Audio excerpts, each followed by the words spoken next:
Knock, knock. Cackle. Open the window, Emmy. You can't stay in there any longer. Listen to your mother. It's like those things know when I take out my earplugs. They know when I can listen to the nonsense coming out of their mouths. Emmy, you have books for ages, but you don't have food for ages. I shouldn't be listening, but that thing that took on my mom's face outside is right. Let your mother in. I've got groceries. I walked out the door to the restroom. I stayed there longer than I needed to. Usually those things give up when they can't sense me. The water I filled the bathtub with, I don't think I should use it for cleaning myself anymore. What's the point of how I look or smell if I can't even go outside? I hate drinking stale water, but what else is there? I entered my room. I quietly laid on the bed and grabbed the earplugs. Emmy, why do? Shut it. I can't hear you anymore. I have to see what Alice is doing in Wonderland. That world seems better than this one. I woke up the next morning.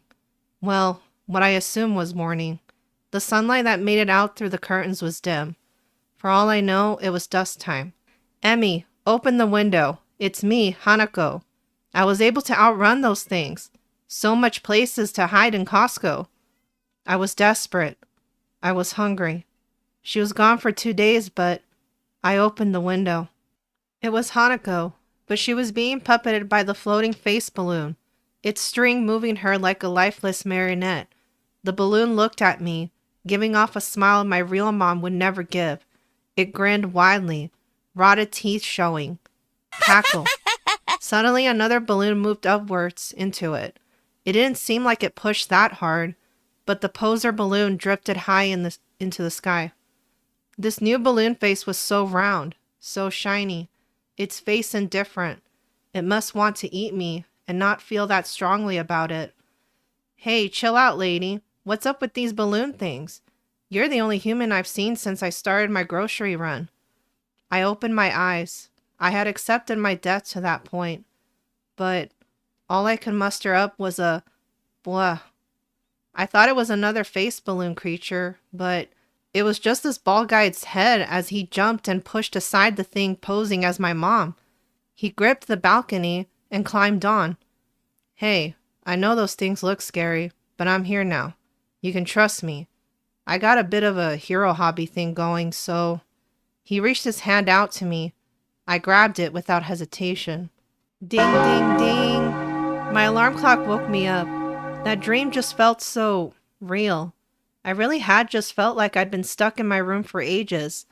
Actually, just to be sure, I got up in my pajamas and opened the window. It was a sunny day. Beautiful, actually. I missed seeing this pleasant sight so much.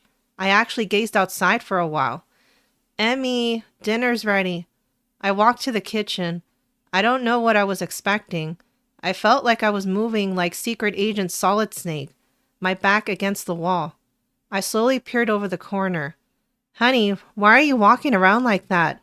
Been watching too many spy movies? Huh. I awkwardly walked towards my mom. Yeah, I guess so.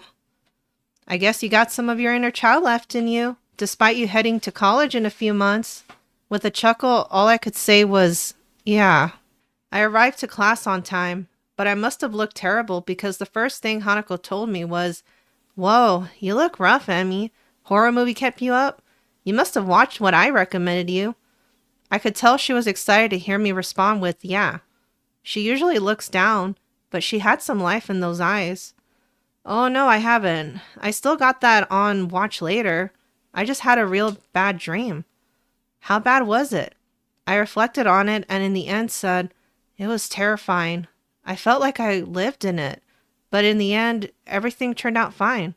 I got saved by a bald superhero. Hanako tilted her head. That, completely changes the genre, like nightmare into random dream. I countered with, no, it was a nightmare. It just had a good ending. Satori took the seat next to me. She was dolled up as usual. After laughing at a text she received, she, out of boredom, decided to speak to me and Hanako. You two talking about your horror manga again? I don't know how you two can stomach those. I couldn't even handle that Chucky movie. Hanako responded with, "No." Hanako didn't like talking much to Satori. I always thought she wanted to end the conversation ASAP. "And look at you, Emmy. You got eye bags, and your hair is messier than usual. You'd be low-key hot if you fixed your hair. Then you'd get a boyfriend." I could understand Hanako completely. Just had a rough night sleeping is all.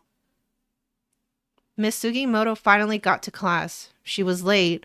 The boys chattered amongst themselves. I could hear one tease another. "Bro, there's your thick cougar GF right there." "Yeah, bro. Thick with 3 C's at least." The guys in class are pretty predictable. The teacher started off class with, "Has anyone seen the news on the Amigara Faults?" Hanako rose her hand and stood up.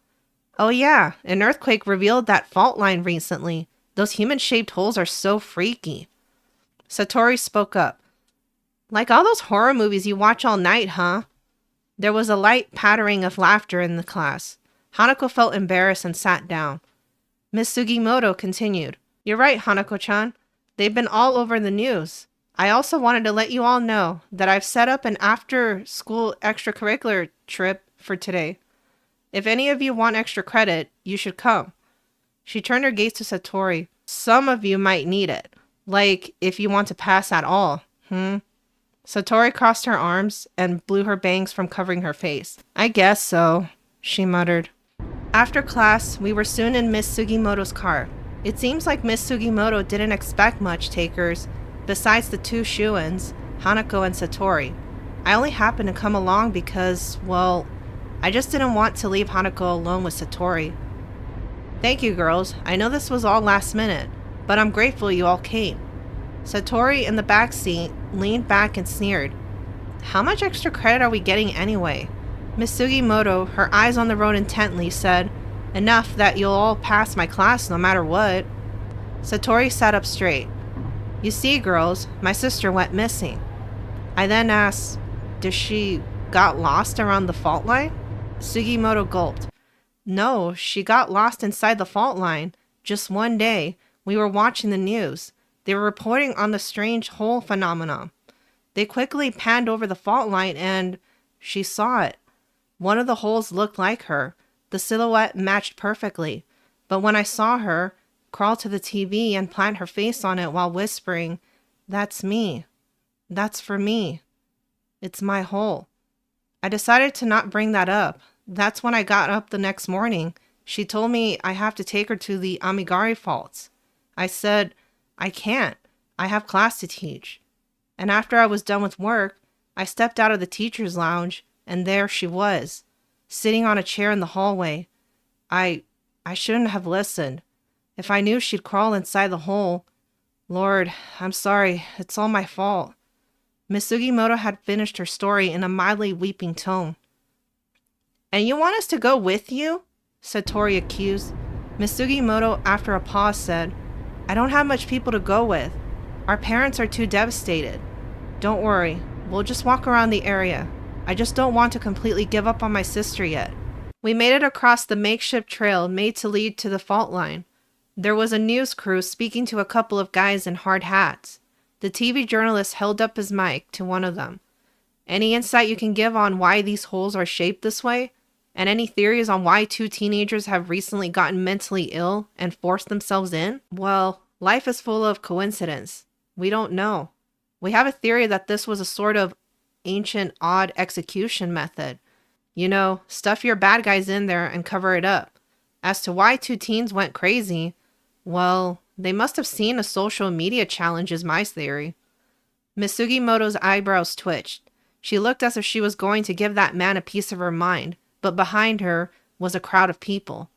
"Well, thank you. That's Insider Today's leading segment. Thank you all for watching." The journalist declared to the cameraman. He lowered the microphone and stated out loud, "He's probably right, kids today." Then he fixed his eyes on the crowd. "Hey, what are you all doing here? Have you seen our stories on Amigara Fault? Now, form a line. There's enough Adachi Soryu for every..." The crowd shuffled right past him, as if they were in a zombified state. When they got close enough, one of them in the crowd enthusiastically said, "Oh, that's the one I saw in the news. That's my hole, built just for me." The man had tears in his eyes as he climbed into the human-shaped hole, haphazardly kicking away any pebbles in his rush to get in. Miss Sugimoto put her hand on Hanako and Ai's shoulders. Let's not see this. I wanted to go around. Hanako was lost here, but if we can get to the opposite end, maybe we'll find something. Hanako gave out sure. I could tell Hanako was a bit disturbed, but she was also morbidly fascinated. She keeps giving glances back at the scene. Satori, however, they give me the creeps. Let's get away. We continued down the trail. There were so many holes. If that expert's theory was true, they'd have executed a whole small town's worth of people, and we haven't even been walking that long. It was only desert sand, rocks, and holes as far as the eye can see. We did see a woman lay in a cloth near one of the holes. She rested a candle and a portrait of a teenage boy atop it. It was clear why she was doing that. She prayed in silence, touching the outlines of the male silhouette behind prayers. After a while, we finally got to the opposite end of the fault. Satori complained she wasn't dressed for this. Miss Sugimoto ignored her and scanned the area. I don't see anything but weird cracks. They're way too thin to be for a human, but it's where the holes lead to. It was just then we heard a murmur come from the cracks. Ooh, dirt. No one wanted to comment on it. We ignored it. Maybe if we don't acknowledge it, we can pretend none of us heard the groans. Sugimoto then turned away. It was clear she was uncomfortable.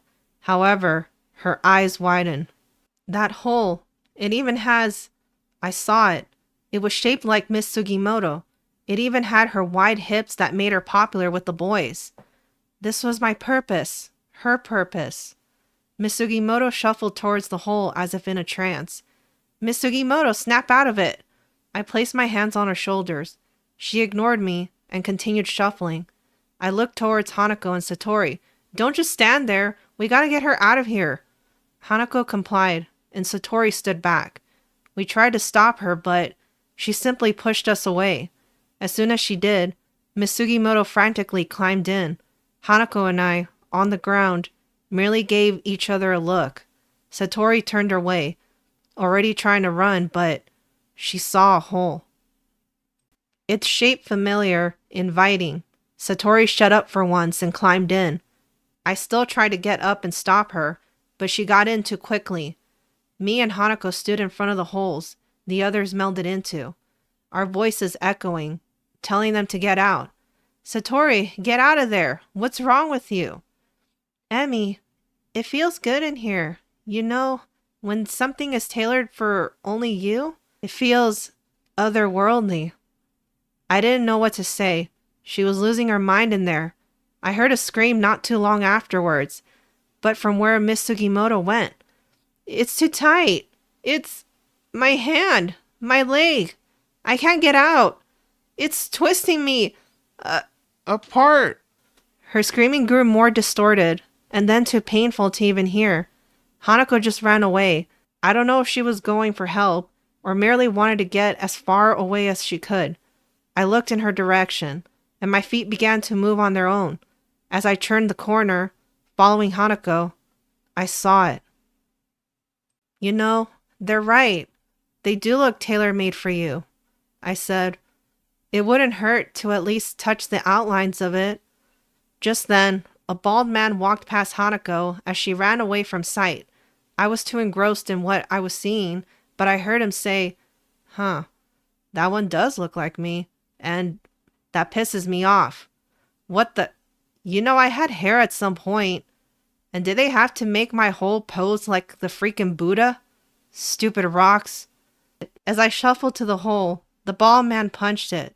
He caused a crater in the fault line. He used absurd Herculean strength and tore apart parts of the mountain, all because he was pissed off.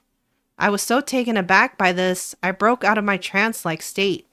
I looked towards him. You look like the man of my dreams. The bald man in a suit rubbed the back of his head. Oh, huh. You think I'm that handsome, huh? Thanks, I guess. I blushed once I realized what I said and ran off. I went back to where we were originally. I saw Satori climb out of the hole.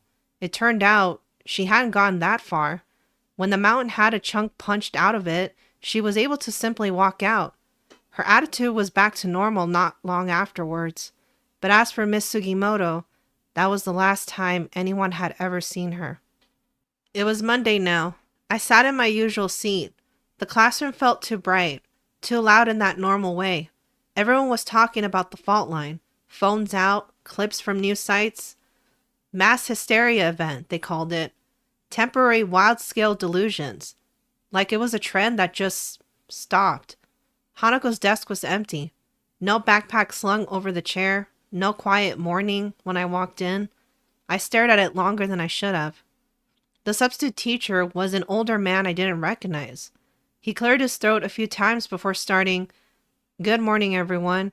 I'm Mr. Tanaka, filling in for Miss Sugimoto. As you probably heard, she was unfortunately affected by the incident at Amigara Fault.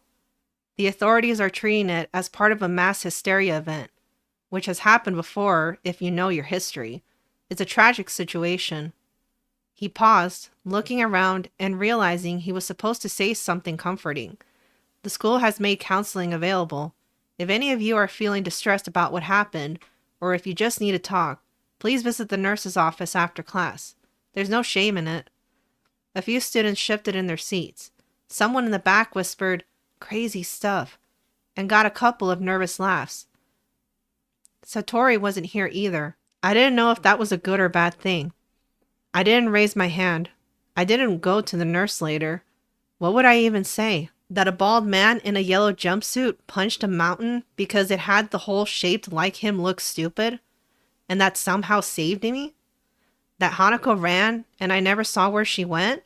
That Miss Sugimoto's scream still echoed in my head every time I closed my eyes? They sent me to counseling too, and maybe they'd be right. But I kept thinking about him. He arrived just as he did in my dream. Right when I felt like I was going to die, he showed up. When he punched the mountain, not only did he shatter a crater into it, but he shattered the spell it had over me. I don't think he was a guardian angel or anything like that. Would those even show up in a cheap yellow hero cosplay? Hanako didn't come back that day, or the next. The news never mentioned her name, just several individuals unaccounted for in the small print. She never responded to my messages online either. I hope she's okay. I started noticing things after a while. Little things. A shadow in the corner of my eye that stretched too long. The sounds of my house settling that I put too much time in rationalizing. I didn't tell anyone about this, but sometimes when the fear started crawling up my spine again, I'd remember that pristine, fully hairless, shiny head. That guy that made me blush because I said I saw him in my dreams in a dumb way. I also started taking a different path home, through the harbor and all the warehouses. Not that it made me feel safer or anything like that. I just started stress eating, or trauma eating, or comfort eating more. I don't know what to call it, but the takoyaki stalls near the harbor are the best thing to get on the way home. Another benefit to taking this path is that barely anyone at school goes this way. And lately, I've been enjoying that aspect more and more. No one bother me, please. I want my comfort food. And 2 weeks into my new routine, some guys decided to do exactly that. "Hey there, cutie, are you famous?" I kept walking, pretending I didn't hear, but the voice got closer. "What? Too good for normal guys?" I glanced over. 3 men in stained work clothes stood near a pile of fish crates. The one who'd called out was grinning. When he noticed I looked back, he began to flex his arms. His buddies chuckled. He soon began to walk my way. "What's a pretty thing like you doing walking alone?" The smell hit me when he got within 10 feet. It wasn't just fishy. That would have been normal around here. This was something else entirely. Like dead fish mixed with some sort of meat. Like decayed, rotting pork meat. I can't describe it better than that. "My boyfriend is waiting up for me. I gotta go, sorry." "Ugh, please, just accept that answer I gave you and go away." He laughed and kept following. He must be a new boyfriend, 'cause I ain't never seen him walk with you before. He was like a fly that wouldn't go away, but one that had muscles. Annoying and threatening. Please leave me alone. The smell was getting stronger. I had to breathe through my mouth to keep from gagging. And you should shower more often. The words slipped out before I could stop them. He looked confused for a bit, then sniffed at his armpits. His friends began laughing at him. Good. They're distracting him. I hurried away before he could respond. I power walked a good way down the sidewalk by the time he stopped yelling back at his friends. Guess I won't be seeing that walk down here anymore. I stood there watching her practically run away. Maybe you should shower more often. Who the hell did she think she was? Does she expect a guy with my sort of job to smell like cherry blossoms or something? Oi, Kenji. Masa called from behind me. What'd you say to make her run off like that? I shrugged back to where they were sorting the catch, still fuming. Nothing, just try to be nice and she told me I stink. Takeshi and Masa exchanged a look. We figured, and that's why you took in the smell of your pits. Huh? Said Masa. And? Takeshi scratched his beard. She's not wrong, man. What's that supposed to mean? Kenji, buddy, Masa said in a matter-of-fact way. You do smell pretty rough, even for this job. We work with fish all day. Of course we smell. Not like you do, Takeshi said bluntly. I've been doing this for 20 years, and you're the worst I've ever worked with. In fact, that's why the boss put you on fish reject sorting duty today. Hearing that pissed me off, but whatever. Money is money. I got over to the piles of fish we got today. Gotta dig through them and find the ones that look busted up, and whatever garbage got caught alongside the fish, just tossing rejects into different buckets. Now, some movement is normal. It's just their muscles twitching out of habit. But this one pile was moving like a cat got in there or something. I decided to see if that's what was up, but it jumped out as soon as I dug open an exit for it. It was a trout with a pair of legs. I just looked at it, and it looked at me. It smelled like crap, actually. Somehow worse than that. Its eyes looked rotted away, and its tongue was full of maggots. Yet, it stood there. Then, it rushed at me. A fish rushed at me and cut into my right arm. I yelled to Masa and Takeshi, Yo, catch that fish, it cut me. Masa yelled back, What are you even talking about? Takeshi reacted in time to kick it. Kill it! We just took turns stomping on it. What even is that thing? Said Masa. I told him. It was in a pile. I don't know, but it's dead now. Sucker deserved it for rushing at me. Now it goes in the reject pile. Let me see where it cut you. First time I've seen a legged trout cut. Or a legged trout at all, really. I revealed my arm to them, and the look on their faces got me scared. That ain't just a cut, man. It looks like you got infected and let it stay that way for weeks. Masa began to puke. It smells really bad. It looks really bad. I can see pus leaking. You gotta go to the hospital. After Takeshi said this, I freaked out. I looked, and it was as he said. Was that thing poisonous? Guys, no joke. You gotta get me some help. Takeshi turned around, not wanting to look at me. He called for help. Masa went to the first aid cabinet. He soon came back with something to wrap my cut with. I felt a bit better once I covered it up. Out of sight, out of mind. I was about to thank them, but we heard the sound of flopping. It was the legged trout. It was flailing around violently, and just like that, it stood up again. It showed us its tongue, which was half maggot. It rushed towards Takeshi's face. Chomp. I bit into the takoyaki ball. It was a bit hot, but so good. I sat at a bench on the pier, staring at the ocean, content. I don't know if the sea air is healthier for you, but I'll pretend it improves my circulation so I can justify coming here more often. I'll simply avoid walking too close to where sailors and fishermen are. As I watched the waves peak, I saw a large fin pop out of the water. It was pretty far, but it's still a little scary. Imagine if that was a shark. As I gazed at the fin, I saw a strange trout leap from the water. I didn't know those type of fish could get legs.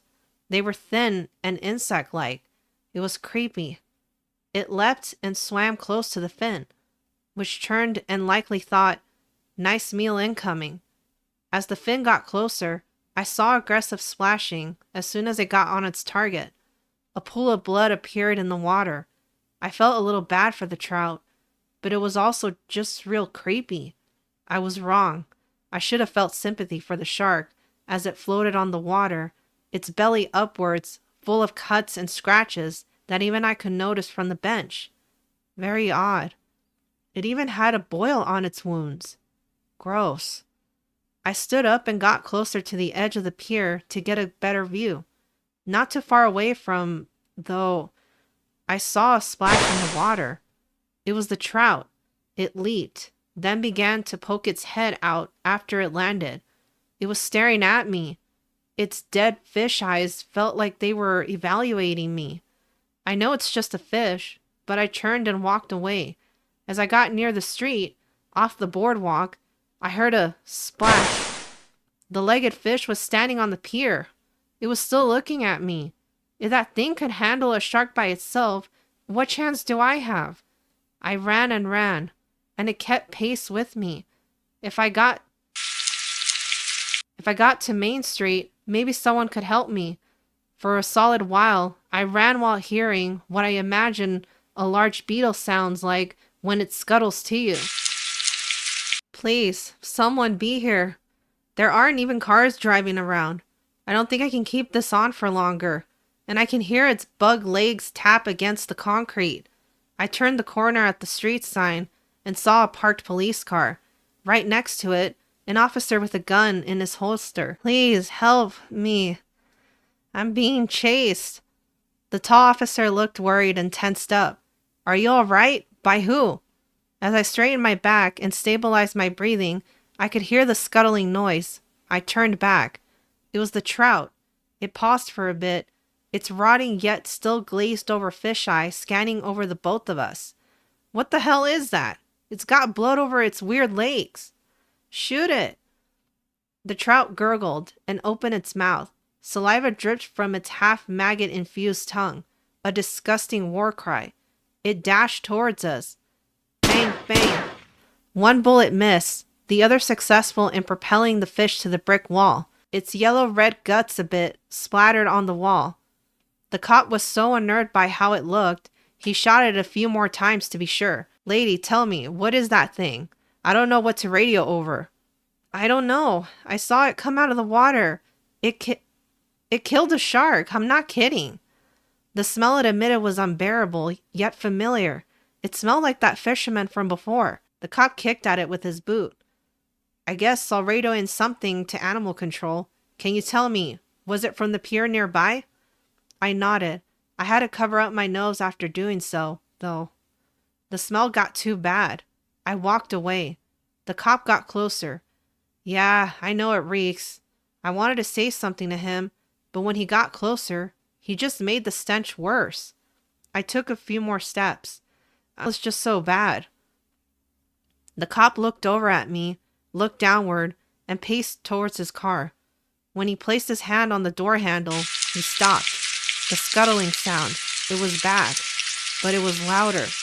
Like we went from a dog to an elephant type deal. We stood there. He gripped tighter on his gun. What came around the corner was a great white shark rushing in on bug legs. It was bleeding from wounds on its stomach. It opened its mouth. Again, I had to run. I didn't scream, but the cop did. As I dashed forward, the sounds of his screams and gunshots echoed in my ear. I especially didn't think to look back when I heard the chomping noises. I rounded the corner. My eyes were closed. Like I thought if I didn't look at what was going on around me, I'd teleport somewhere else. I ran into something. I landed on my behind and looked up to see that bald man. He didn't have the same look on his face. He looked slightly annoyed. He had a grocery box to his side. Watch where you're going, he said. His yellow jumpsuit would read as goofy to anyone else, but to me, it fit him. He was my hero, here to save me again. Because of these thoughts, No words came out from me besides, sorry. He looked me over, and soon his facial expression softened, his eyes further apart, his mouth suggesting he felt sorry for me. It's no problem. What were you running from? Was someone shooting at you? I shook my head. Monster! There's a monster right around the corner. Saitama took this chance to stand in front of me. All right, stay behind me. I can hear the monster shuffling over here. I nodded and got behind him. Soon enough, the shark rounded the corner and charged the bald man. Whack! As soon as he launched an uppercut, the shark was launched into the clouds. He followed it by jumping. I couldn't see what was happening, but I could hear him declare, "Normal series, normal karate chop." He soon landed back on the street. Hey, could you hold these bags for me? At a loss for words, I did what he told me. He pointed his arms out, palms open and facing upwards. I asked, "Is there something you want me to give you?" He shook his head. Just give it a while. Shark meat rained from the skies perfectly onto his arms. They were sliced perfectly in identical square cuts. It was like he was holding dozens of pizza boxes. Ah, this was great. Thanks for bringing this thing over to me. I forgot to buy meat for dinner today. You're gonna eat it? He might have eaten someone. No, I saw from above. That guy is just shivering in his car. But I'll be on the lookout for police vests in my meat. I don't know what drove me to say this, but can I come with? I can help you cook. My mom taught me. Saitama pondered for a bit, shaking his head sideways as he gave my question thought. Sure, this is too much food even for me. I think I get fat. I laughed. Haha, I didn't do that for long, but it stood out to me. When was the last time I laughed? I called out to him, Saitama, food's ready. I placed my apron on the chair I was going to sit at. I waited for him at his dining table, his attempt for a dining table. He just had a cheap plastic round table, barely big enough for 4 people. The seat I had was a gaming chair he took out of his room, as he explained, I don't really get visitors. His kitchen was just a small part of the small apartment he lived in, a living room plus kitchen combo, and his bedroom. It was cozy, but I looked around, shirts hanging around in random places, fast food bags lying in random places, unfinished water bottles. It was clear that this was a bachelor's house. I wonder if he ever gets lonely. He sat across from me. My bad about the lack of chairs again. It's no problem. You saved me twice. I can put up with a gaming chair to eat in. It's pretty comfy. He moved a bowl of shark fin soup closer to him. Twice? You don't remember? I met you before at Amigara Fault. You were mad at the... Oh, sorry.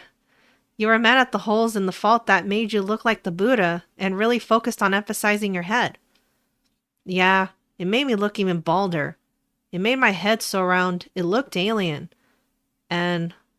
oh, yeah. The bald guy looks like the Buddha. Very funny. He grumbled as he took a slurp of the soup. Oh, this is amazing. Where'd you learn to cook like this? My mom took me traveling before. It's a foreign recipe. Saitama went through the bowl rather fast, and I remarked, Hey, the soup isn't going anywhere. Yeah, but it might grow legs again for all we know. I chuckled. Okay, that's the 3rd time now.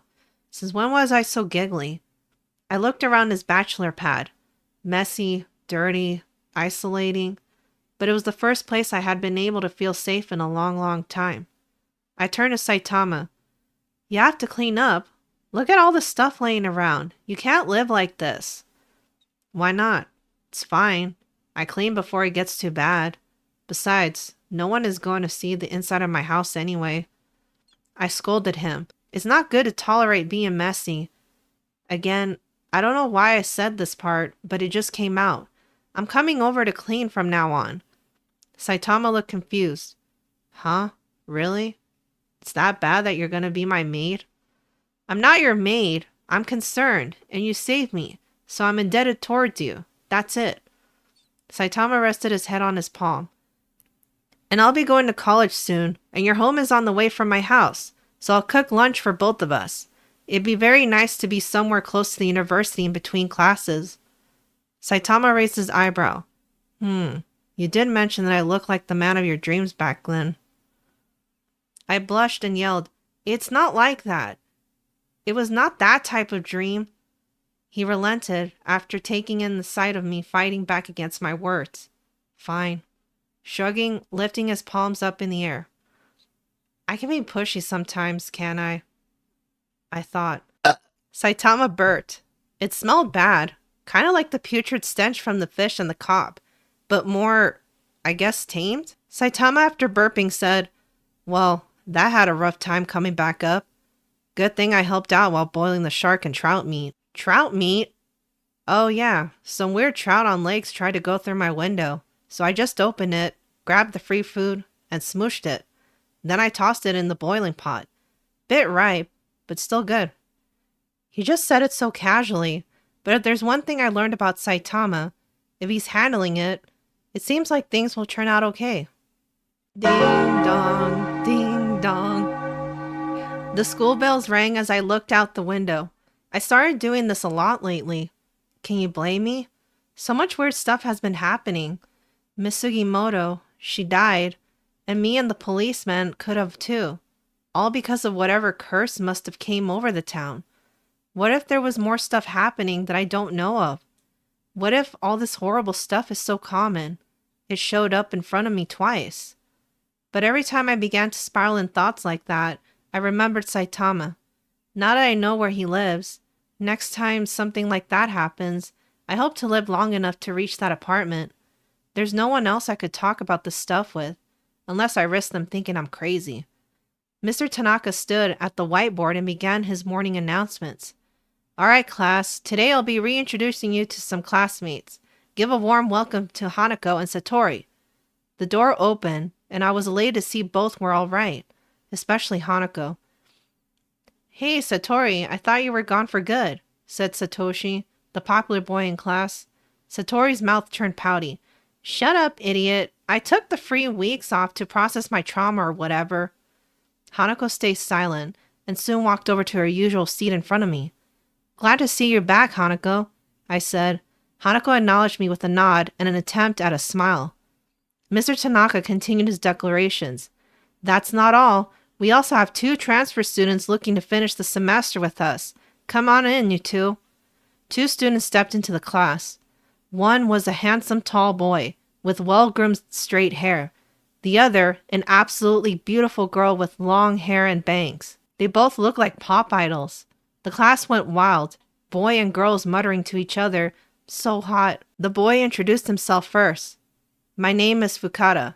Fukada Ryusuke. I used to live in this town before." The girl followed up with, "And I'm Tomie Kawakami." She ended her introduction with a charming smile. "Nice to meet all of you. I look forward to spending our final semesters together." Well, if you ask me, Emmy's class is cooked. Or who knows? I hope you enjoyed seeing this world play out in my multiversal library. See you next visit.